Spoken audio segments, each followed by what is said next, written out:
Stories of Great Christians.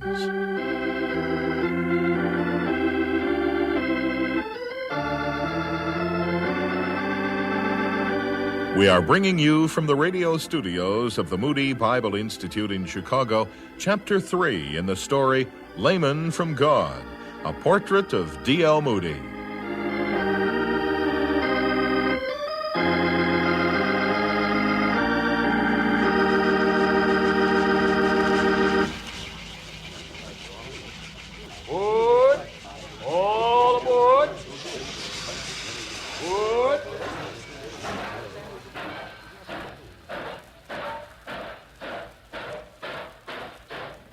It is early in the year of 1854, and the 17-year-old Dwight Lyman Moody is aboard the Vermont and Massachusetts, heading toward Boston.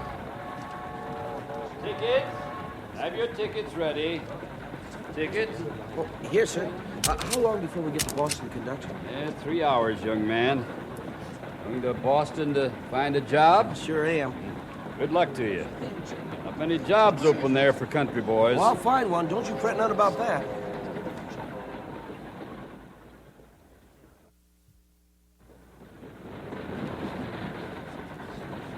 Boston in 5 minutes. Boston in 5 minutes. Be sure you have all your baggage when you leave the train. Boston in 5 minutes. Last stop. Boston in 5 minutes.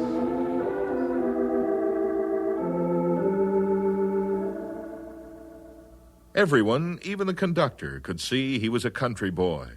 And now he was going to knock 'em dead in Boston. Yes, sirree. That's just what he was going to do. The first people he planned to bowl over were his two uncles. Samuel Socrates Holton and his brother Lemuel were leading shoe merchants in the city of Boston. Young Moody entered the city at the time when industrialization was flourishing, and the boot and shoe business was doing very well. His uncles owned 2 shops in the prime business area, with the city of 150,000 growing like the weeds in June. Through the front door of 43 Court Street walked the cocky young Moody, completely confident that he would be offered a job straight away. Can I help you, sir? I came to see my uncle. That his office straight ahead? Yes, sir, but he's busy talking with his brother. Oh, don't fret none. They'll be glad to see me. Don't you know enough to knock before you enter a private... Oh, it's you, Dwight. Greetings, Uncle Samuel, Uncle Lemuel. Last Thanksgiving when you were out to the house, I told you I was coming to Boston. Well, here I be. Sit down, Dwight. How's your mother and the rest of the family? Oh, fine, Uncle Lemuel. Well, I'm here, aren't I? Yes, you are. Well, when did you arrive? Oh, just this morning. Came right here from the train station, all fired up to get going. Get going where? Get going with a job. Have you got one lined up? Well, how could he, Samuel? The lad just got into town. Oh, yes, he did. So he did. Well, if you'll excuse me, Dwight, I've got a business to run. Yes, sir. I'll be around, Uncle Samuel. I'll have a job straight away and let you know where. Oh, wait, D.L. Let me close this door. Don't take it so hard, Dwight. Your Uncle Samuel's a busy man. Take what so hard? That he didn't offer you a job. It never crossed my mind, Uncle Lemuel. I'll get a job right off, just like that. Well, in the meantime, you've got to have a place to stay. Guess I do, all right. I didn't think much on it till now. Well, you can stay at our house until you get situated. Well, thank you. It'll be only for a day or two till I have a job.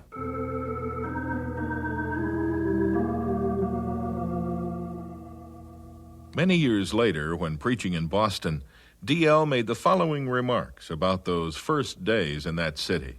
I remember how I walked up and down the streets, trying to find a situation. I recollect how, when they answered me roughly, their treatment would chill my soul. But when someone would say, "I feel for you. I would like to help you, but I can't. But you'll be all right soon," I went away happy and light-hearted. Sympathy did me good.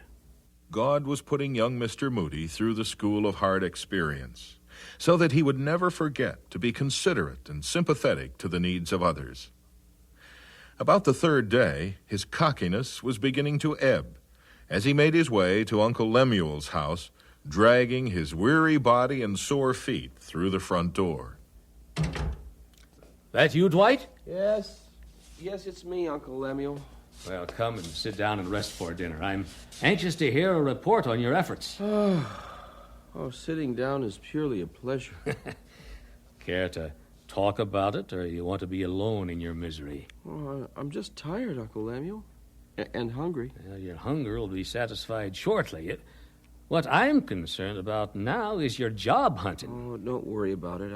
I'll get something soon. Maybe tomorrow. Well, you sound confident. I am. You can't keep a Moody down.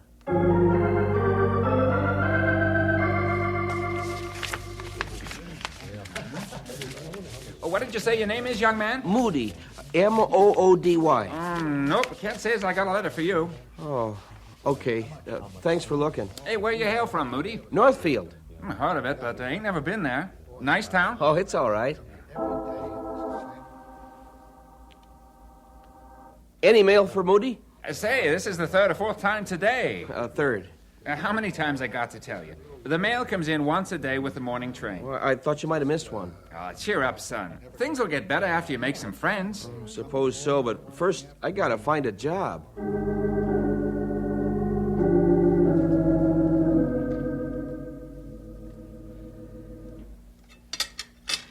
Dwight, come on now. Finish up your supper. I will, Uncle Lemuel. I'll get around to it. Dwight! Huh? Hey. What? You're going to sleep right over your supper. I guess I was. Dwight, why don't you swallow that Yankee pride just for once and ask him? You mean I should ask Uncle SS for a job? Precisely. Well, he knows I need one. He knows why I came to Boston. I will not ask him. Tomorrow I'm going down to the docks and sign on a ship as a sailor.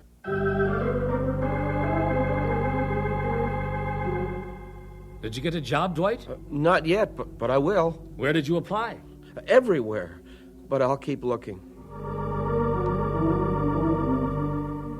I'll not ask Uncle SS. Why not? He knows I need one. Well, how did it go today? Need you ask? Nobody in this city wants me.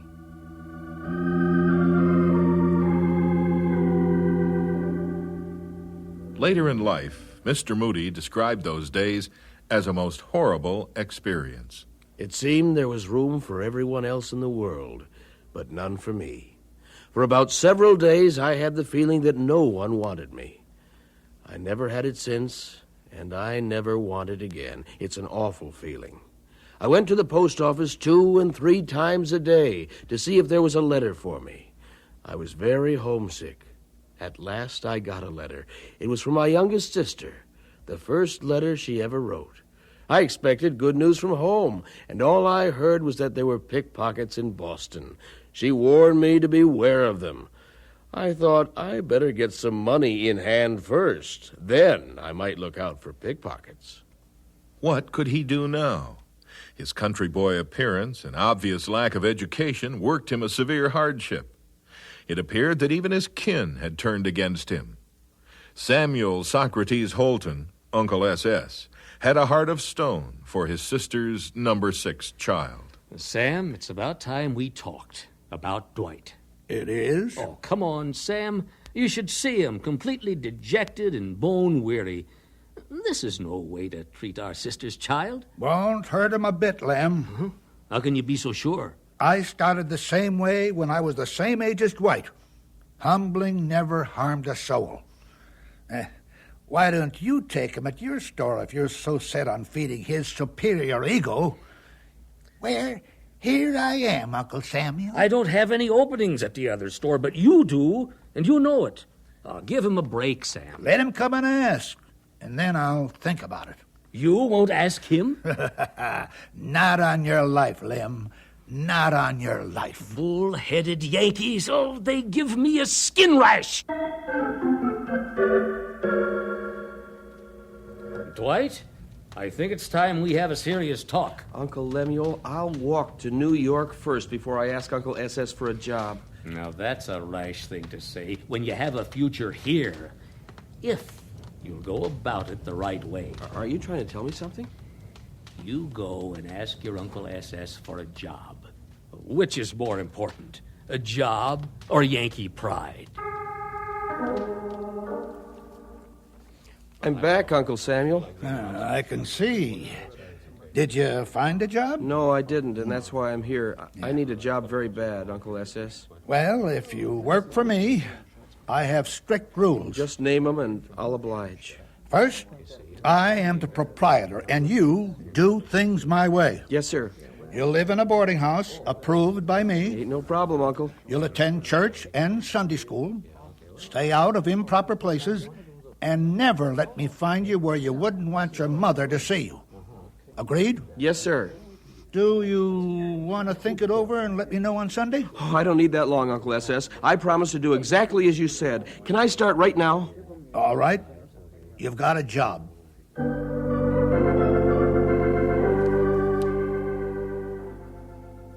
The country boy has a job. But how will he do with limited education and lack of polish? The rambunctious Moody hit Court Street like a cyclone. Hey, mister! What do you want? What are those things on your feet? I beg your pardon, those are my boots. Oh, that's what you call them. Yes, and what business is it of yours? Well, excuse me for laughing, sir, but you're too fine-looking a gentleman to wear such poorly boots. Oh, is that so? Sir, those ain't fitting for hog calling. No, sirree. A gent as fine as you needs new boots. And you sell them, do you? Yep, Holton and Company, right back there. Come along and see the finest in Boston. All right, let's look at your shoes. How'd you know my wife's been after me to get new boots? Young man, I have been a customer of S.S. Holton for years, and you tell me you haven't got my size? Madam, your feet are too large for the size you want. Dwight, go over there and fit Mrs. Penberthy with a pair of shoes. She pulls this every time she comes in. I declare now you say I have big feet. I have never been so insulted in my life. How do you do, Mrs. Penberthy? I'm the expert on big feet around here. What did you say? Samuel Socrates Holton, you fire this young upstart. Just let me say, ma'am, he is the expert on big feet. Mr. Holton, I have been a customer. Sit down, lady. What? You wouldn't want me to shoe you like a horse Well, standing no, up. I wouldn't. Then sit down. Now, that's better. Madam, I'll show you how we can put a proper shoe on your big feet and make you the envy of Boston. Oh, really, young man? You can do that? Yes'm. The elegance of a fine pair of proper shoes will gracefully support a lady of your distinction. Oh, really?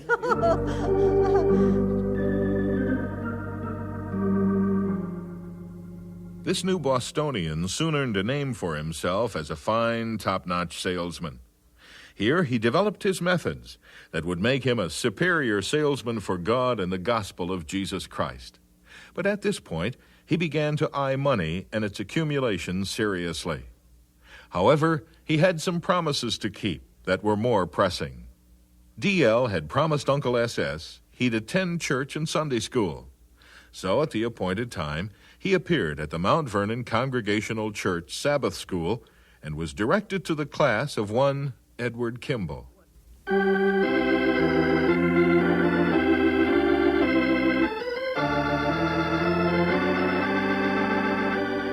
And so we conclude Chapter 3 of the story, Layman from God, a portrait of D.L. Moody. This is another in the series, Stories of Great Christians, produced by the Department of Broadcasting of the Moody Bible Institute in Chicago.